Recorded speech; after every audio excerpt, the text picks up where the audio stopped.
Hi friends, welcome to Shami's kitchen. എല്ലാവർക്കും സുഖമാണല്ലോ. ഇന്നത്തെ നമ്മുടെ സ്പെഷ്യൽ എന്താണെന്ന് വെച്ചാൽ അരിയൊന്നും കുതിർക്കാതെ അരിപ്പൊടി കൊണ്ട് വളരെ എളുപ്പത്തിലും രുചികരമായിട്ടും പഞ്ഞി പോലെ സോഫ്റ്റ് ആയിട്ടുള്ള നല്ലൊരു വട്ടയപ്പത്തിൻ്റെ റെസിപ്പിയാണ് കേട്ടോ.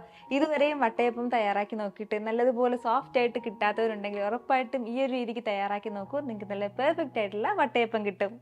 ഈ വീഡിയോ ഇഷ്ടമായാൽ ഇതൊന്ന് ലൈക്ക് ചെയ്തേക്കണേ. കൂടെ തന്നെ സബ്സ്ക്രൈബ് ചെയ്യാനും ആ തൊട്ടടുത്ത് കാണുന്ന ബെല്ലൈക്കനിൽ ഓളും മറക്കാതെ ഒന്ന് പ്രസ് കൂടി ചെയ്തേക്കണേ. എന്നാൽ ശരി, നമുക്ക് എങ്ങനെയാണ് തയ്യാറാക്കുന്നതെന്ന് വേഗം ഒന്ന് കണ്ടു നോക്കാം.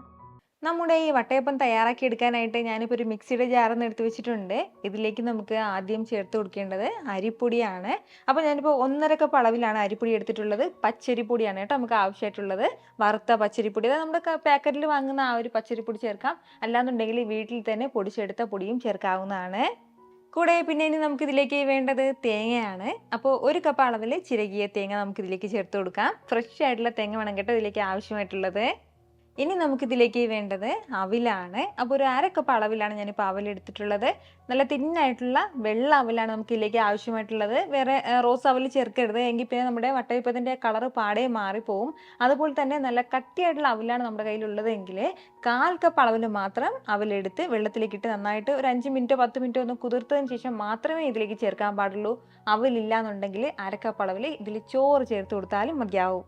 കൂടെ പിന്നെ ഇനി നമുക്കിതിലേക്ക് വേണ്ടത് നമ്മുടെ മധുരത്തിനനുസരിച്ചിട്ടുള്ള പഞ്ചസാരയാണ്. ഞാനിപ്പോൾ ഒരു 1/4 കപ്പ് അളവിലാണ് ഇതിലേക്ക് പഞ്ചസാര ചേർത്ത് കൊടുക്കുന്നത്. കുറച്ചും കൂടി കൂടുതൽ മധുരം വേണമെന്നുണ്ടെങ്കിൽ 1/2 കപ്പ് അളവിൽ വരെ നമുക്ക് ഇതിലേക്ക് ചേർക്കാവുന്നതാണ്.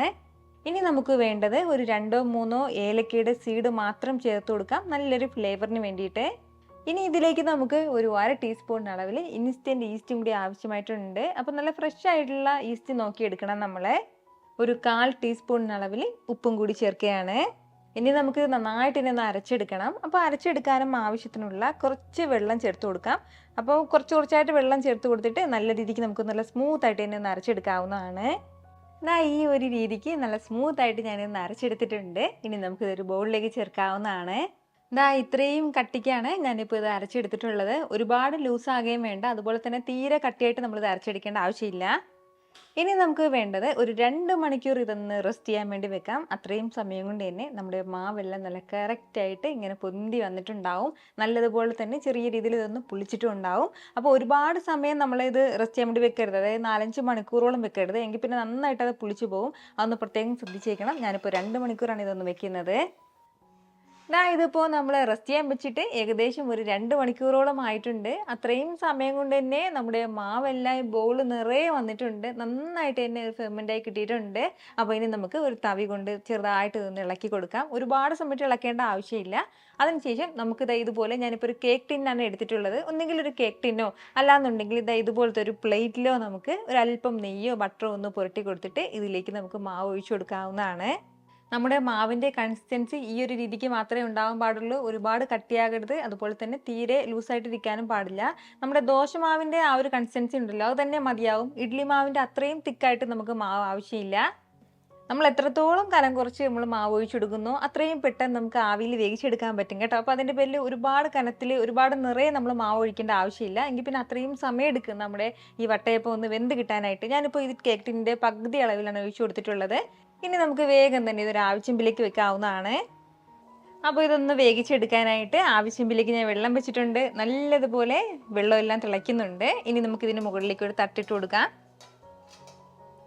ഇനി ഇതിന് മുകളിലായിട്ട് മാവ് നിറച്ചിട്ട് നമുക്ക് വെക്കാവുന്നതാണ്. ഏകദേശം ഒരു 20 മുതൽ 30 മിനിറ്റ് വരെ. 20 മിനിറ്റ് ആകുമ്പോൾ തന്നെ നമുക്ക് തുറന്ന് നോക്കാം. ഇനി ഇതിന് മുകളിൽ വല്ല ഡെക്കറേഷനും വേണമെന്നുണ്ടെങ്കിൽ ഒരു 15 മിനിറ്റ് അല്ലെങ്കിൽ 10 മിനിറ്റ് കഴിഞ്ഞതിന് ശേഷം മാത്രം ഇതിന് മുകളിലേക്ക് അണ്ടിപ്പരിപ്പോ മുന്തിരിയോ അങ്ങനെ എന്തെങ്കിലും വേണമെന്നുണ്ടെങ്കിൽ ഒന്ന് വെക്കാവുന്നതാണ്. ഈ ഒരു സമയം വെക്കുകയാണെന്നുണ്ടെങ്കിൽ മാവിനടിയിലേക്ക് പോകും. അതിൻ്റെ പേരിൽ കുറച്ചൊന്ന് വെന്തതിന് ശേഷം മാത്രമേ നമ്മൾ അണ്ടിപ്പരിപ്പ് മുന്തിരിങ്ങയൊക്കെ വെക്കാവൂ. അപ്പോൾ ഞാനിപ്പോൾ ഇതൊന്ന് അടച്ചു വെക്കുകയാണ്. ഇതിപ്പോൾ ഇങ്ങനെ ഒന്ന് വേകാൻ തുടങ്ങിയിട്ടൊരു 10 മിനിറ്റോളം ആയിട്ടുണ്ട്. ഈ ഒരു സമയം ഇതിന് മുകളിലേക്ക് ഞാൻ ചെറിയൊരു അണ്ടിപ്പരിപ്പും ഒരു മുന്തിരിയും ഒന്ന് വെച്ച് കൊടുക്കുകയാണ്. ഇനി വീണ്ടും അടച്ചു വെച്ച് ഒരു 15 മിനിറ്റും കൂടി നമുക്കൊന്ന് വേവിച്ചെടുക്കാം.